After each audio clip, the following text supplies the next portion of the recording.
down on the elevator, I was like, I've been here a couple of times and I always know each tour by which hair color I wore. So I wore gray hair the first time, and then I wore black hair the last time, and then now I'm wearing this orange hair. So it all worked out well. There we go. Well, you always look good. I try from a distance. That's why they're that far back. That's why we're encouraging flash photography. So, That's why they're far behind. So how are you? How's the tour so far? It's been great. We're currently now, I think you guys are going to be show 113, which is insane. So we started in February of last year in America and Canada, and we covered all that area. Then we went to the UK and Europe, and then I threw in Brazil just cause, and then we went to Mexico, then I just came from Hawaii, and then after this I head to Australia and New Zealand. So I've made myself completely around the world, which is wild to think about. And we're excited and honored at the same time because we're one of two Asia stop of your tour. Yes, correct? That is correct. The next one will be in Singapore, but of course we're going to prioritize Manila because we're in Manila. Prioritize. Yes.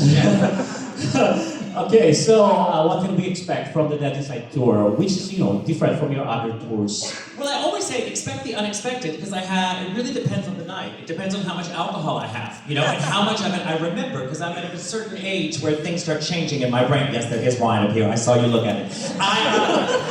It kind of goes hand in hand when you're in drag. I always say never trust a drag queen who doesn't drink, because there's always a story. They're like the serial killers of the world. But no, it really depends on where I am, because of course some jokes change in certain countries that you're in, because if you're in the UK, they don't want to hear about things in America, and if you're in Brazil, they don't want to hear things about here. So you have to find those little pockets of fun. So I always say, expect the unexpected. Expect the unexpected. Correct. Now, thank you, Bianca. Now, okay, that's it for me. I would like to turn over this is like Tornado Friends. We're doing interview roulette. Okay. Yes, other questions. Okay, guys, so, where's our mic? It's right over. Okay, we have one. There you go.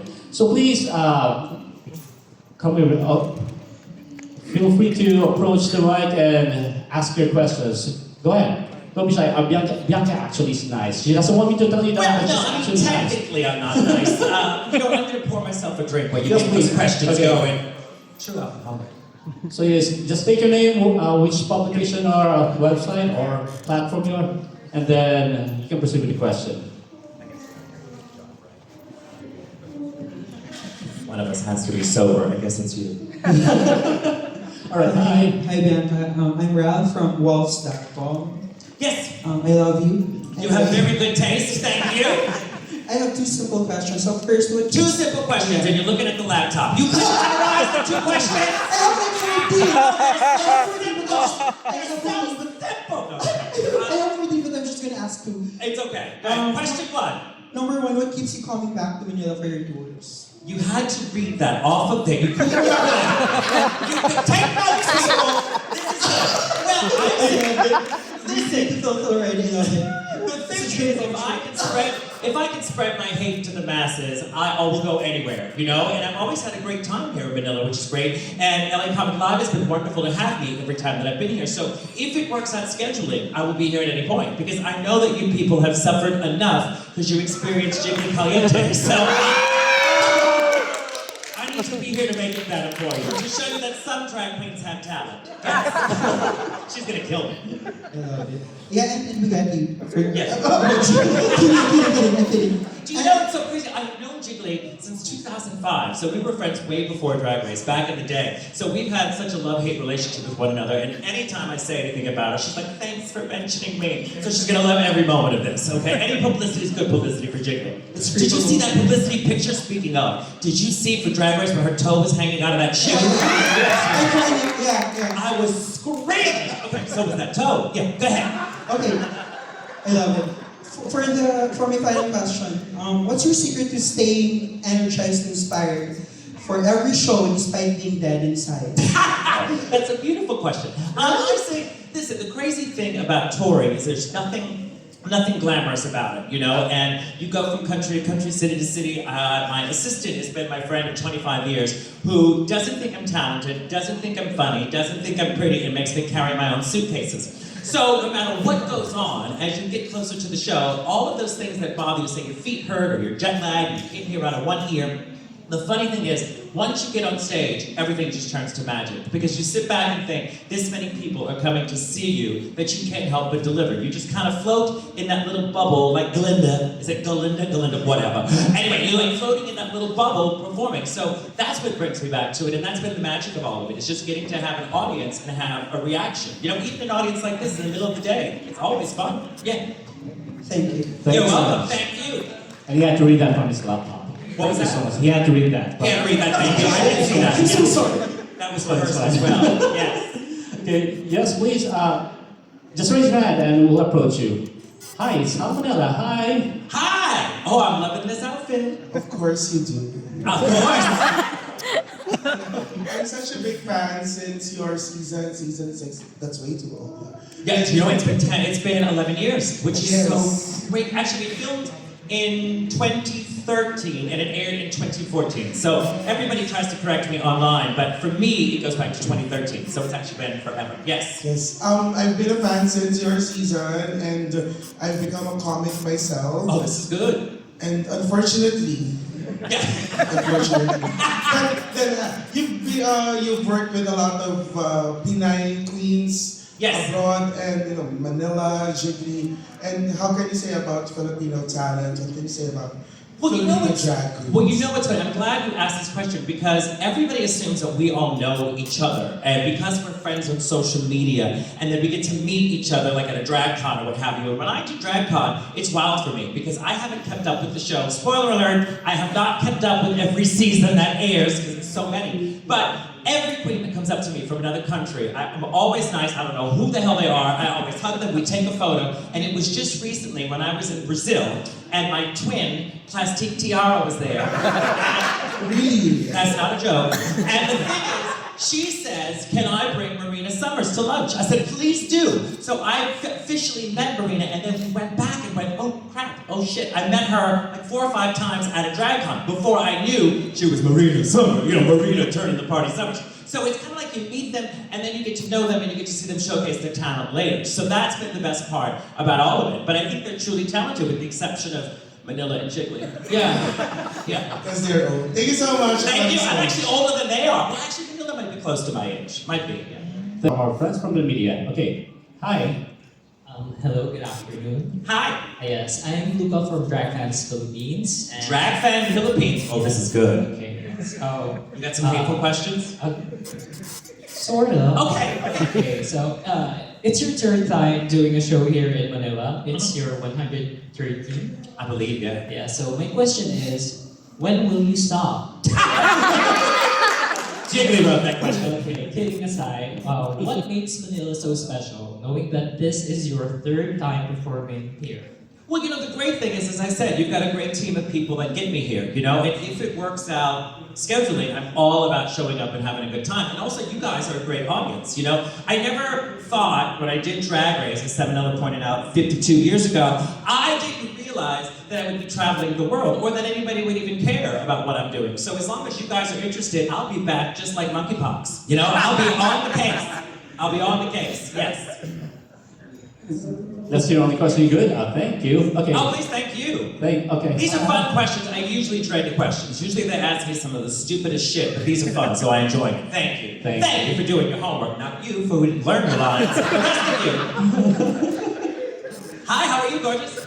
Hi, Bianca. I'm David, representing FEP. Since winning season 6, you've been all over the world. What has been the best part of it for you?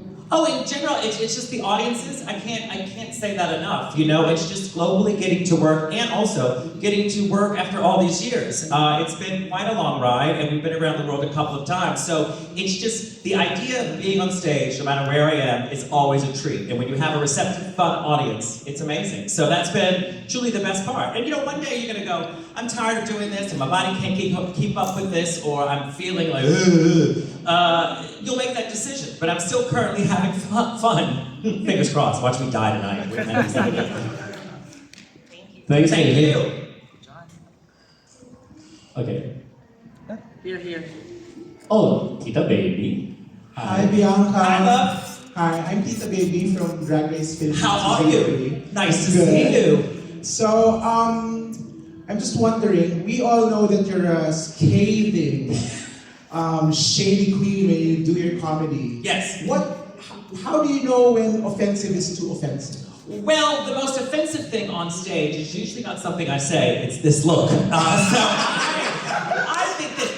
think you have to have a sense of humor about yourself, first and foremost. There's no way on this earth, I mean, I joke about plastique, which I'll tell you that story in a minute, but I don't think I'm plastique, nor do I think I look like plastique. But in my mind, I like to joke. And the thing is, you have to know that you're a joke in order to get out there and perform. And the thing is, if I find it funny, I know someone else is thinking it. Now, some people can say, oh, I don't like that, or I don't think that's funny. Well, then it's not for you, you know? Or some people say, you can't say this, you should be canceled, and this and that. And the thing is, I use this analogy, is that you've got someone like, say, Celine Dion, okay? She's a brilliant singer. She's listed as a singer. We know who she is. She's put out hundreds of albums. She's performed everywhere. But you may not like every song. Every song is not a hit. Well, that doesn't mean Celine can't perform. It doesn't mean Celine's not talented. It doesn't mean Celine is not good. It just means that one you didn't like and we move on. So I think that's the case. But I always try to make fun of myself first before I make fun of anyone else. And usually the people that I'm making fun of are friends of mine. You know, like Jake and Manila, they can take it.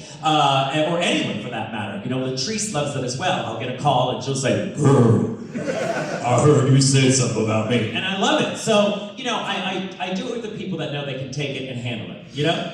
Yeah. Follow-up question. Yeah. Have you ever said something on a show that you regretted? Oh God, many times. Usually when I say yes. How do you manage moving forward from that? Well, the thing is, you learn, you go and you do, but I think that you don't harp on those types of things. I mean, there's times I've gone to Akron, Ohio. Have you heard of Akron, Ohio? No. It's not a place you want to visit. And I said, yes! And that was my biggest mistake, was going to Akron, Ohio. The hotel I was in was a former funeral home. So that's what I was dealing with at the time. So yes, I think you have those moments. I mean, I think 9 times out of 10, I'm more open to say, oh, that wasn't my favorite show, rather than, I don't think I've ever come off stage and went, I did it, it's done, it's amazing. I never feel that way. I feel there's always room for improvement with all of it. And the minute you think you've made it, you're fucked. You really are. You really are. You can't do that. You can't. Thank you so much. Thank you, You're love. fabulous. Thank you. Thanks, Tito Baby. Yeah. Okay, so we have John from Kumakaw.com. By the way, guys, just raise your hand if you want to ask Bianca questions, please. I know Hi, you're a fan. Bianca. Hi, John. Hi, how are you? I am good. Well, I remember you from the last time. You were half rat. Do I owe you money? No, not Okay, I'm nervous when they say, I know you from last time. Yes. All right. First of all, I'm not here to talk about your foot, but can you tell us a little background there about that orthopedic shoe? Oh, my orthopedic shoe! Oh, okay. Well, you know, this is crazy. Because Pit Stop is the, I was going to say recap show for Drag Race.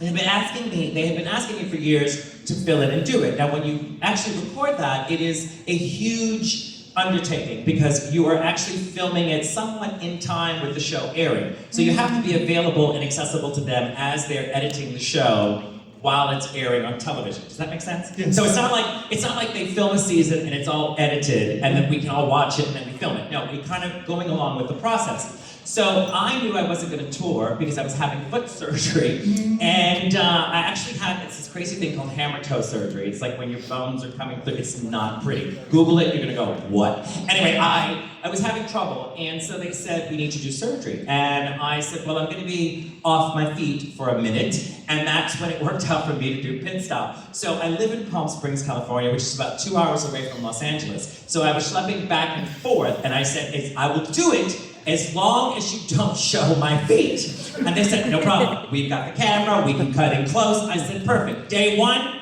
on my shoe. My fucking shoe was the whole season. And I did 2 seasons back to back. So that was the issue, is that I couldn't wear heels at all. I couldn't even get my feet into any type of shoe except those little shoes that I had, which then I gave to Monet, who now just had foot surgery because she likes to copy me. Yeah.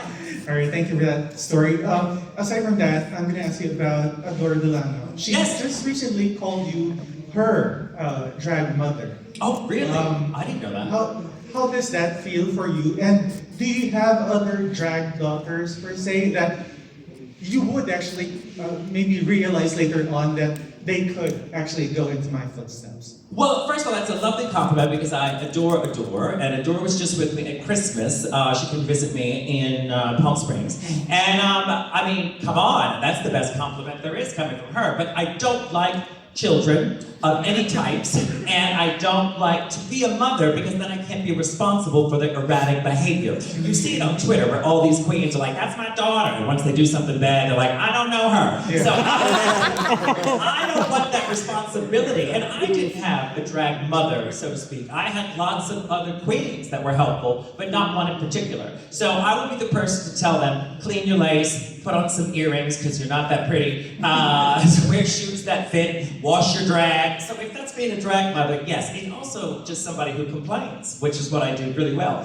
I'm honored that she would say that. But I don't have any other drag children. I would be too scared to have them. Thank I mean, you. you've seen some of them on Drag Race. No, I don't want responsibilities. No. Thank you, John. Thank you. Okay, what's next? This is just a teaser of what we're expecting tomorrow, other than it's like the show. Oh, just okay? a lot faster. Just a lot faster. Yes.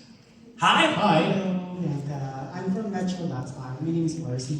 I just have a few questions. Sure. Since drag community continues to grow, even here in the Philippines, of course, it's widely recognized for it. I just want to ask, what makes a drag queen have a winning look during the competition, or at least not only on the competition, even in performing? I think it's really just a question of, I don't think there's any particular formula to winning or to being a star of the show. I think that a lot of it has to do, which a lot of people forget, is personality. Your personality. I think there's very few people that possess the ability to be a drag queen. There's a difference between being a drag queen, a performing drag queen, and a reality show star. Do you know what I mean? There's a huge difference between the two. And very rarely do those two come together. Because you can love someone on TV, and then you go see them on stage performing, you're like, well, that was shit. You know? Like Miss Fame. And so the thing is, she's not a performer. She'll enjoy this. She's not a performer on that level. So it is a different thing. So you love her on the show, gorgeous looks, but it doesn't always translate on stage. So I think a lot of it has to do with personality. I think a lot of it has to do with attitude. You're going into a reality show. You're going to be showcased to the world. I think that you just need to adapt to the environment. And shockingly, as I sit here dressed like this, be yourself, which is so crazy. I think a lot of people get in their head and think that they know the game and got it figured out, or I'm going to be fierce and I'm going to turn the party. Well, no, just go in there and be a human being. We'll pick it up. Because as you see, like, with every winner from every season, they're all different. You know, there's so many different variations. There's no real plan, you know.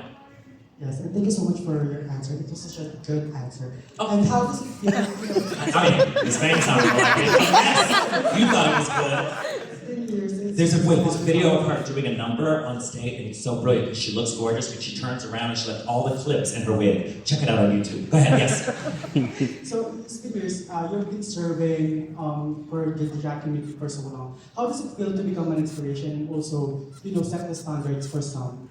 You just called me old. That's what you just did. You just did. No, I'm not mad at it. You know what's crazy? I didn't plan to do this long, and actually this year's 29 years, which is crazy to think about. So Drag Race came at a time which I was ready to quit. I was like, all right, this has been fun. It's been a good run. And remember when we started, when I started, it's like there was no internet, there was no YouTube, none of that stuff to actually follow. There was no reality show to take you out of the stratosphere. We were working in bars.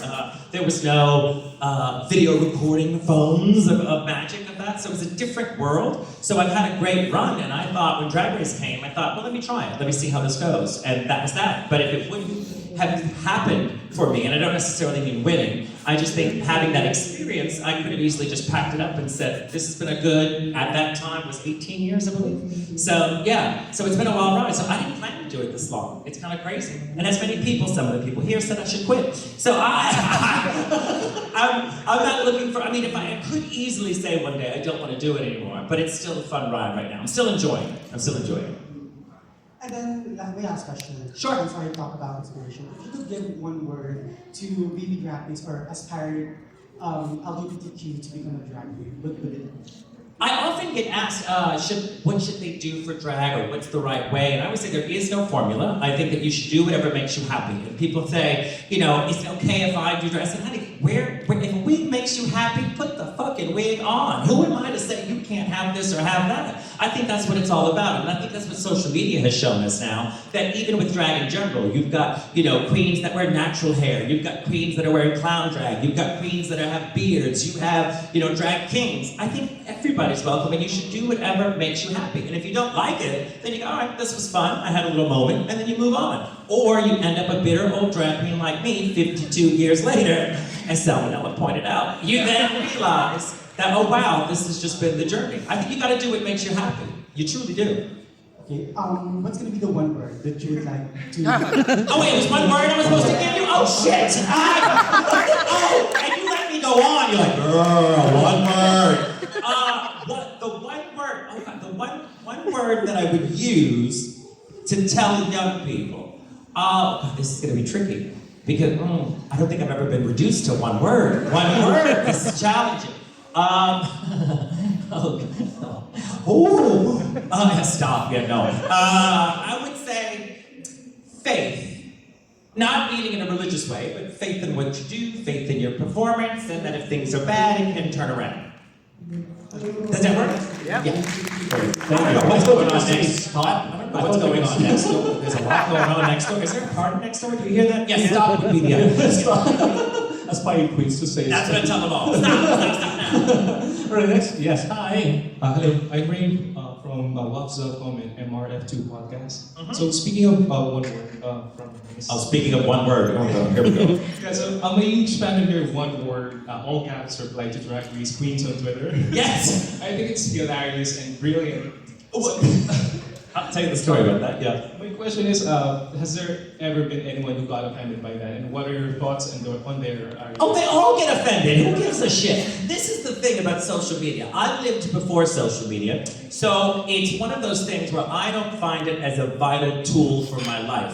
Full of a room full of reporters, really. But I mean, on the case of, I don't spread all of my life story online. And when I'm reading it, I'm scrolling through a drag queen talking about blah, blah, blah. I had to travel, I'm going here. Someone else saying, oh, I'm so fierce, I'm so confident. There's a porn star saying, I just dropped this new video.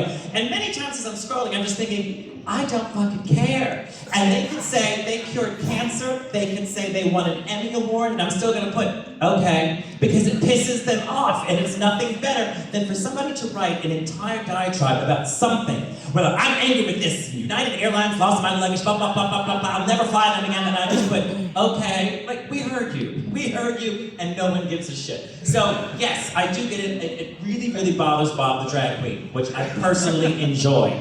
Because of all the hate that he gives Monet, it's my only way to balance it out. But anytime I do it, it's usually in the middle of the night, and I like to do this either in the middle of the night or first thing in the morning. I'll look through some Twitter, I'll type okay, and then turn off my phone and let everyone fight it out. And then that evening, I can open up and go, That's my favorite thing to do. So yes, it's the best response. Because like, what are you gonna say to some of these people? People write too much shit online. Nobody fucking cares. Like, no one wants to read all of that. So you just go, okay, all caps, heard you, done, moving on. Yeah.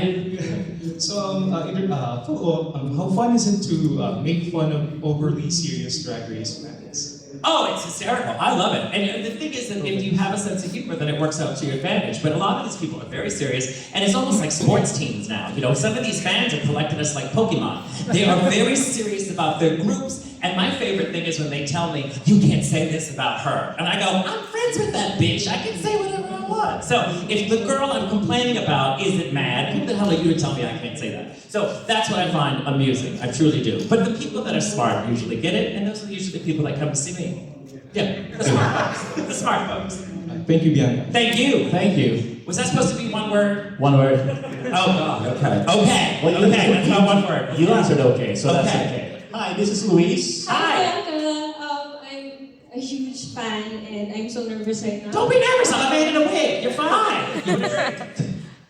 As Drag Race evolves into the franchise that it is now, I'm just wondering if there's one thing you wish you had during your season that newer seasons now have, and what's one thing from your season you wish the newer Drag Race queens could experience? Oh, that's a loaded. Okay, so the one thing I wish I could have that the drag queens now have is pretty Michelle Visage. We didn't have that. No. I don't know. I often say, I don't want to fuck with the past. I know what it was is what it is. I can't change it, and that's why I love it in retrospect. Now, I can say, oh, I should have done this, I should have done that, but I can't change history. And it's one of the reasons why I haven't gone back to do the show, is because if you can't rob the same bank twice, unless you're James. So I just thought, I didn't want to go back because I had such a great time and I didn't know half the things that I know now, or the way that things are on Reddit, or the way that everybody discusses the show. I'm privy to so much information that I think it would kind of ruin it for me. So even though I was old at the time, I was grateful that I was unaware of what was happening around me, and there's nothing I would change because I was one. But, overall, there's nothing that I would change about it at all. Because I mean, when our seasons were on, we were the only franchise that was around the world. So we had all eyes on us. And now that it's expanded, it's pretty amazing. But for us, we were the ones at that time that everybody was watching bootleg versions of, which is crazy to think about. And what was your second question? I'm sorry. And what's one thing from your season Yes. you wish the newer Drag Race could experience? Michelle Visage's tits. They were so big. They were so big. They just sat on that desk. They were the biggest tits. And I got to know her after that because we traveled and toured together. And you know, Michelle's not a tall person at all. But if you put her two tits on top of one another, it was her height. That's exactly what it was. Yeah. Yeah, it was really massive. It was massive. It was massive. And she's always like, I don't know why everybody's looking at my tits. I'm like, we're at the airport. There's nowhere else for anyone to look. That's it. Literally. Big, big, big. But no, she looks great now. Doesn't she look amazing? I'm like, this bitch, she drank the potion. You look better than her. Oh, you're too kind. You're too kind. And I have a second question. What is going on next door? I can't hear. Yeah, what was that? If there's one, They're doing bingo if next there's door. one person Talk to me. Oh, 69! who could rate you to filth and you wouldn't dare respond, who would it be and why? Okay, I can't say that there'd be someone that I wouldn't respond, but there is someone that makes me cackle in the ridiculousness of themselves. And just because you never know what she's gonna say, I don't know if it'd be a read, I don't know if it'd be a recipe, I don't know if it'd be a haiku, but that would be Alyssa Edwards. She is insane, and I love anytime I'm around her because I have no idea what you're gonna get, I have no idea what she's gonna say, and she comes up with such foolishness that it brings me joy. So I would like to just, anything she's got to say about me, I will cackle. Yeah, because she's wild. Have you met her? No. Ooh, she is wild. She's just as crazy as you imagine her to be. Nuts. You're the first. Yeah. And I wanted to ask about other new girls from other franchises that didn't really get a chance to try after your season. Do you have any suggestions for them or advice? I'm gonna make you my life advice right now. Okay, no, listen, the thing is though, I gotta tell you though, it's interesting because when our season was airing, I started doing every club gig there was. In the beginning, we were doing lots of club gigs. And then I planned a show, and I was doing the show anywhere I could do the show. Now, over the 10, 11, 12 years, whatever it is, depending on my math, all I have really done is tour. And I have seen many of my friends, like, you know, Bob has gone on and done television. I have seen other people, James have gone and done Broadway at different stints and things like that throughout the career, and I always stuck with touring. I would plan my life around touring, and when I toured, I would go from one end, which I didn't know at the time, would start in America and cover, you know, the globe. But once I was done, then I would have like a year break to do some other fun projects, but then I'd always planning to do the next one. So I've always kept that momentum rolling. So for me, this was always the case. I've always been touring, and I've kind of missed out on a lot of television and film stuff because they'll call you up at the last minute and say, hey, can you do this? And you're just not available. For instance, that episode of Drag Race where they have all the winners come back and there's that fucking clown there because I got the call about 2 weeks before and I was filming Hurricane Bianca in Texas and they said, we need you in a week. And I'm like, what? They're like, yeah, we need you in a week. I said, well, what for? They said, well, we can't tell you. You know how they're secretive. I said, well, you gotta tell me what it is because I'm filming this independent film and I'm kind of in every scene and I can't just leave. And they said, well, we need you for a part of this where the other winners are gonna be there. They're like, you know, BB's gonna be there and Violet's gonna be there. I said, of course they're gonna be there. They don't have jobs. So this was, I said, just get a clown, nobody would miss me. They got a clown. What do you remember from an episode? The fucking clown. So the thing is, I was always on the road, and the trick was you have to go to the audiences, you know? And at the time, I said yes to every club gig there was, whether the pay was, $100 or if it was $1,000. I said yes to all of it because those are the people who will support you in the career. I think a lot of drag queens get on Drag Race, especially now, and assume that once they're on television, I've got it made and people are gonna pay top dollar. That's not how it works. You have to win over an audience. And also, the people that supported you before Drag Race will be quick to call your ass out after. You can't act fancy. You can't act fancy. You gotta keep those real friends around you that say, bitch, you ain't worth nothing. And that keeps it going. But I think generate the audience, anytime you can perform and if it makes sense for you to go and do it, do it. If anything, for the experience. That's what I always say. Even if it's the worst gig in the world, I can leave there and go, now I got a great story. So you never know what to expect. But I say, go to the audiences is the best way to do it. Okay, thank you. You're welcome. Second question. Another question? Okay. It's kind of a follow-up question, but how about Ru girls who pivoted their career to a different path? Does it look like you're giving up on drag, or is it just another, just like what you said, like keeping the momentum, like doing stuff out of drag? Do you have any advices for that? Well, I think that you should do whatever you're comfortable with. There's many times there's things where I say, I want to do, there's some vanity projects that I've said, okay, I'd like to do this where I'm not in drag. But I'm not at a place where I'm well aware that this is kind of what I've established, and so this is what people expect and want to see. I'm not on RuPaul's level where I say, I'm going to be a man today. But, for me, it is smoke and mirrors, and it is part of it, and this is the armor that I wear when I'm on stage. And so if I don't have it, my drag on, I don't think it translates as well. Now, it's happened because they've lost my fucking luggage a couple of times. But, as we always say, what's a drag queen without their luggage? A man.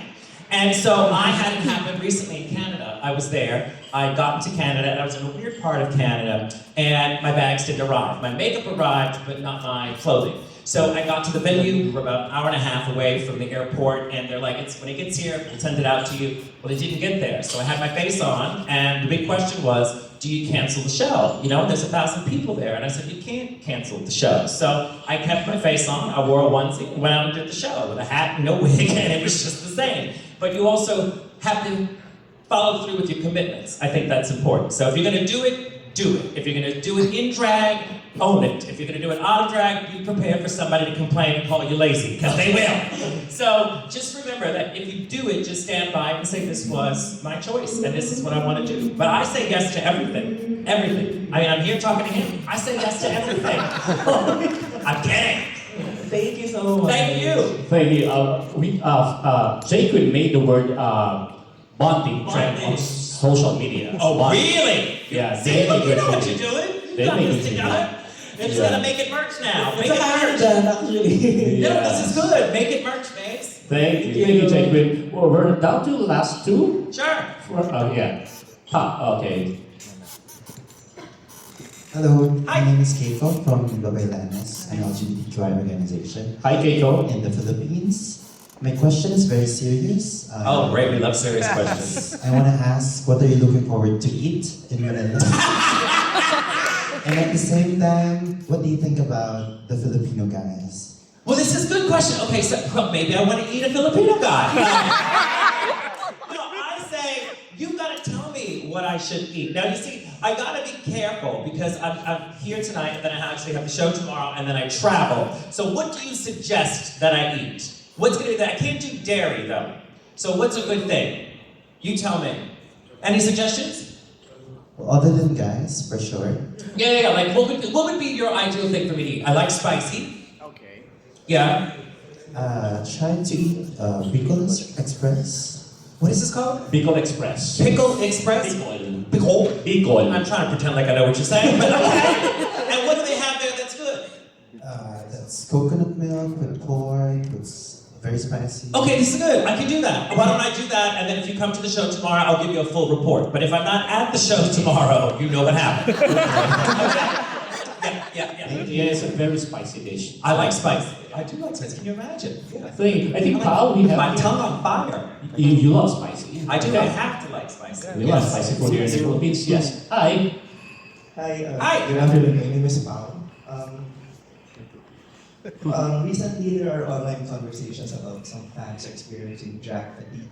Drag fatigue. Okay. Drag fatigue. They say it's because there's so many drag events and drag.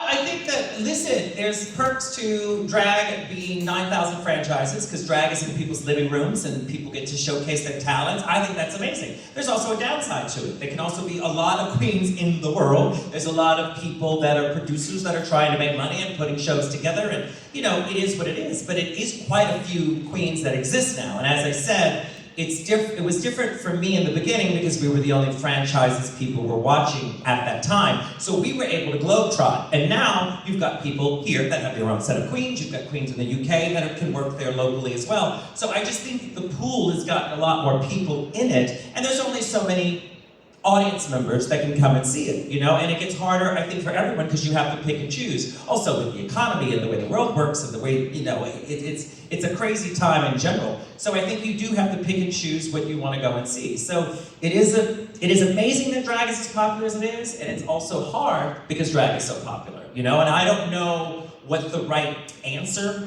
is for anybody. I do, as I said earlier, a lot of people like to collect Pokemon drag queens, so they'll go to the show where there's 10 of them.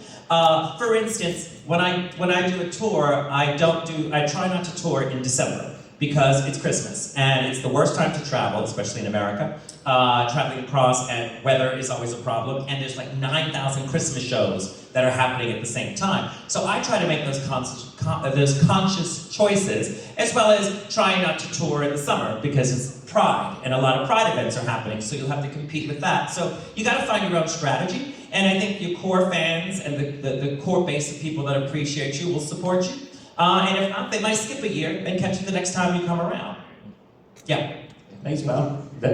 You're good with that? Okay. Oh, yes, and also all drag queens should quit. Yeah, that's it. Everybody should quit except me. Yeah. I think you're done. We're good with that. If you have further questions, you can always X or tweet Bianca. Oh, yeah. She's going to reply with a one word. Oh, okay. Yeah, okay. That's okay. So thank you everyone for your thoughtful and engaging questions. Now, before we wrap up, Bianca, yes. Could you share some final words inviting your fans to catch the Dead Inside Tour presented by LA Comedy Live?